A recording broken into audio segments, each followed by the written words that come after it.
தேர்தல் பத்திர ஊழல் பாஜகவினுடைய மிகப்பெரிய அறிவியல் பூர்வமான ஊழல் என்று அதன் மூலம் 35,000 கோடிக்கு மேல் லாபம் பார்த்தார்கள் என்றும் சில சலுகைகளை சில நிறுவனங்களுக்கு வழங்கி அதன் மூலம் லஞ்சமாக பெறப்பட்ட பணத்தை தான் தேர்தல் பத்திரமாக பெற்றார்கள் என்றும் அது தொடர்பாக விசாரணை தேவை என்றும் பேச்சு எழுந்திருக்கிறது. இதேபோல் தேர்தல் கடைசி நாள் தேர்தல் வாக்குப்பதிவின் போது எக்ஸிட் போல் என்ற பெயரில் குறிப்பிட்ட ஒரே இலக்கங்களை பாஜகவுக்கும் இந்தியா கூட்டணிக்கும் வழங்கியதன் மூலம் பாஜக 376 இடங்களுக்கு மேல் பெறும் என்று அனைத்து ஊடகங்களும் ஒரே தொனியில் பேசுவதற்காக திட்டமிட்டு செய்தி பரப்பப்பட்டது. இதன் மூலம் பங்குச்சந்தையில் மிகப்பெரிய ஏற்றம் கொண்டு அதன் மூலம் ஒரு குறிப்பிட்ட நபர்கள் மட்டும் பாஜக ஆதரவாளர் மட்டும் பணத்தை கோடி கணக்கில் பல்லாயிரம் கோடி கணக்கில் சேர்த்திருக்கிறார்கள் என்ற குற்றச்சாட்டு எழுந்திருக்கிறது.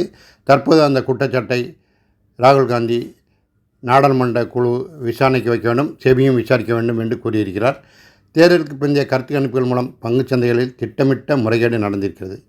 இந்த முறைகேடு குறித்து நாடாளுமன்ற கூட்டுக்குழு விசாரணை தேவை.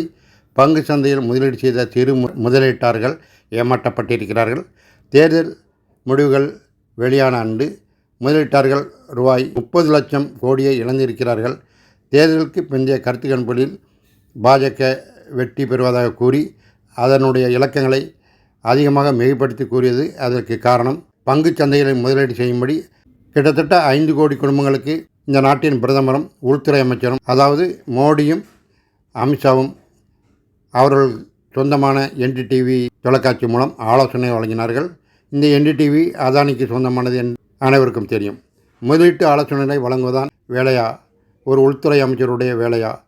இதுவரை எத்தனை பேருக்கு அப்படி முதலீட்டு யோசனைகள் கூறியிருக்கிறார்கள்.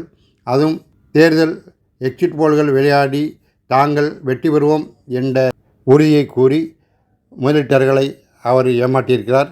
இதன் மூலம் பெரும் இழப்பை மக்களும் பெரும் லாபத்தை பாஜக ஆதரவாளர்களும் பெற்றிருக்கிறார்கள். கிட்டத்தட்ட அதானியின் பங்குகள் மட்டும் 16% உயர்ந்திருக்கின்றன. அதானிக்கு அந்த 2 நாட்கள் ரூபாய் 2.6 லட்சம் கோடி லாபமாக கிடைத்திருக்கிறது. அவருடைய பங்குகளை அவருடைய சில் கம்பெனிகளை வாங்கி விலையை செயற்கையாக உயர்த்தியிருக்கிறது தெரிய வந்திருக்கிறது. இதன் மூலம் பல்லாயிரக்கணக்கான அப்பாவி ஏழைகள் முதலீட்டாளர்கள் ஏமாற்றப்பட்டிருக்கிறார்கள். இந்த 5 லட்சம் கோடி குடும்பங்களை ஏமாற்றி பெரும் லாபம் சம்பாதித்த பாஜகவுக்கும் போலியான கருத்து கணிப்பாளருக்கும் இதற்கு உடந்தையாக இருந்த வெளிநாட்டு முதலீட்டிலிருந்து பங்குகளை வாங்கி குவித்தவர்களுக்கும் என்ன தொடர்பு? இது இதுவரை இல்லாத மிகப்பெரிய பங்கு சந்தை மோசடி. எனவே இது குறித்து விசாரணை நடத்தப்பட வேண்டும். ஜூன் 4 முன்பு பங்குகளை வாங்கினால் அதன் விலை அடுத்தடுத்த நாட்களில் உயரும் என்று மோடியும் அமித்ஷாவும் அதானிக்கு சொந்தமான NDTV மூலம் பேட்டியளித்திருந்தார்கள். இது குறித்தும் விசாரிக்க வேண்டும் என்று ராகுல் காந்தி வலியுறுத்தியிருக்கிறார்.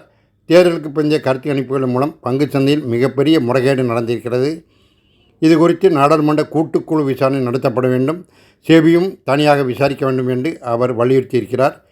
மோடிக்கும் அமித்ஷாவுக்கும் அதாவது பிரதமருக்கும் அண்டைய உள்துறை அமைச்சருக்கும் இதில் நேரடி தொடர்பு இருப்பதாக தெரிகிறது.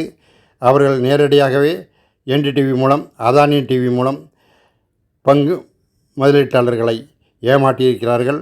ஆசை வார்த்தை கூறி தெருவில் அலைய விட்டீர்கள்.